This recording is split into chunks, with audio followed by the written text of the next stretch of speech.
ரமேஷுக்கு கல்யாணம் தெரியுமா? ரமேஷுக்கு கல்யாணமா? உங்களுக்கு எப்படி தெரியும்? யார் சொன்னாங்க? குதிரை வாயில இருந்தே வந்தது. குதிரை வாயில இருந்து வந்ததா?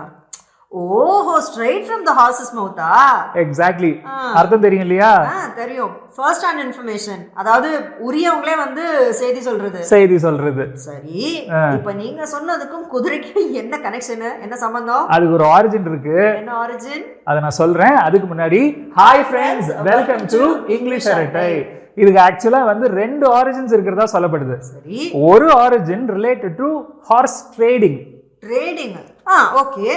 எப்படி வந்து நம்ம ஊர்ல வந்து மாட்டினுடைய பல்ல பிடிச்சி பார்த்து மாடு ஆரோக்கியமா இருக்கான்னு தெரிஞ்சுக்கிட்டு அதுக்கப்புறம் மாட்டை வாங்குவாங்களோ, அதே மாதிரி மேலை நாடுகள்ல வந்து குதிரையினுடைய பல்ல பிடிச்சி பார்த்து குதிரை ஆரோக்கியமா இருக்குதா அப்படின்னு தெரிஞ்சுக்கிட்டு குதிரைங்களை வாங்குவாங்க. சோ குதிரையினுடைய வாயை ஓபன் பண்ண உடனேவே அவங்களுக்கு தேவையான இன்ஃபர்மேஷன் கிடைக்குது இல்லையா? இது மூலியமா தான் ஸ்ட்ரைட் ஃப்ரம் தி ஹார்சஸ் மவுத் அப்படின்னு வந்ததா ஒரு ஆரிஜின் சொல்றாங்க. இன்னொரு ஆரிஜின் ரிலேட்டட் டு ரேஸ். இப்போ உதாரணத்துக்கு நான் குதிரை மேல பந்தயம் கட்டணும். குதிரை எப்படின்னு தெரிஞ்சாதானே நான் அது மேல வந்து நம்பிக்கையோட பணம் கட்டுறது. சோ குதிரையை பத்தி யாருக்கு தெரியும்? குதிரையை பத்தி யாருக்கு தெரியும்னா அந்த குதிரையை வந்து பாத்துக்கிற ஆளுக்கு தான் தெரியும். க்ரூம் இல்லனா ஸ்டேபிள் ஹேண்ட் அப்படின்னு சொல்லுவாங்க. சோ இவங்க பந்தயம் கட்டுறதுக்கு முன்னாடி என்ன பண்ணுவாங்க அப்படின்னா டைரக்டா போய் அவங்கள பாப்பாங்க. அவங்கள பார்த்து ஏங்க எப்படிங்க குதிரை ஆரோக்கியமா இருக்கா, இது நல்லா ஓடுமான்னு அவங்க கிட்ட இன்ஃபர்மேஷனை வந்து கேதர் பண்ணிக்கிட்டு அதுக்கு ஏத்த மாதிரி தான் அந்த குதிரைங்க மேல இவங்க பந்தயம் கட்டுவாங்க. So directly from the person, reliable person. So இது மூலியமாவும் வந்து இந்த இடியம் வந்து ஆரிஜினேட் ஆச்சு அப்படின்னு இன்னொரு இது இப்போ இந்த இது ரெண்டாவதா நான் சொன்னது சொல்லப்படுது. Very good.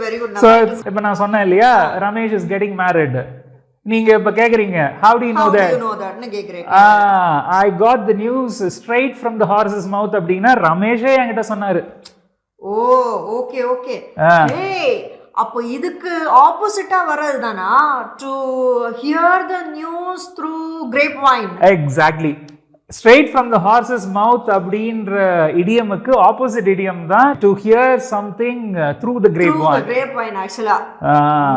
ஓகேவா? அதனுடைய ஆரிஜின் தெரியும் இல்லையா? அதான் எனக்கு தெரியுமே. அதாவது 1860கள்ல அமெரிக்கன் சிவில் வார் நடந்துகிட்டு இருந்த சமயம். அந்த போர் பத்தின செய்திகள் எல்லாம் டெலிகிராஃப் மூலமா தான் மக்களுக்கு போய் சேர்ந்துட்டு இருந்தது. எக்ஸாக்ட்லி. ஓகேவா? அந்த டெலிகிராஃப் வயர்ஸ் எல்லாம் பாக்குறதுக்கு எப்படி தெரியுமா இருந்தது? திராட்சை கொடிகள் ஒன்னோட ஒண்ணு பின்னி பிணைஞ்சு பல திசைகள்ல இங்கேயும் அங்கேயுமா தொங்கின்னு கொண்டுன்னு இருந்தது. அதனாலதான் கிரேப் வைன், அதனாலதான் அதை வந்து கிரேப் வைன் அப்படின்னு சொல்லிட்டு அதை டிஸ்கிரைப் பண்ணாங்க.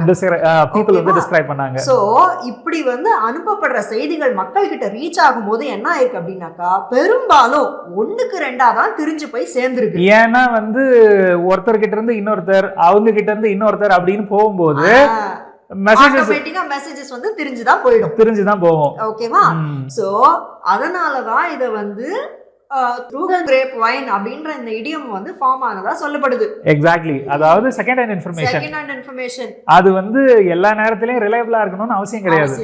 அதாவது உண்மையாவும் இருக்கலாம், ரூமர்ஸாவும் இருக்கலாம். Very true. சோ இப்போ இதே எக்ஸாம்பிள் எடுத்துப்போம். ரமேஷ் இஸ் கெட்டிங் மேரிட் அப்படின்னு நான் சொல்றேன். how do you know that? I heard the news through the grapevine அப்படினா ரமேஷ் சொல்ல, வேற யாரோ ஒருத்தவங்க சொன்னாங்க. பிரத்தியார் சொன்னாங்க. எக்ஸாக்ட்லி. நல்லா இன்ட்ரஸ்டிங்கா இருந்தது இல்ல கதை இல்ல ஆக்சுவலி நிஜம். Very good. இதே மாதிரி வேற ஒரு சுவாரஸ்யமான வீடியோல அடுத்து நம்ம நண்பர்களை சந்திப்போம். அது வரைக்கும் பை ஃப்ரெண்ட்ஸ்.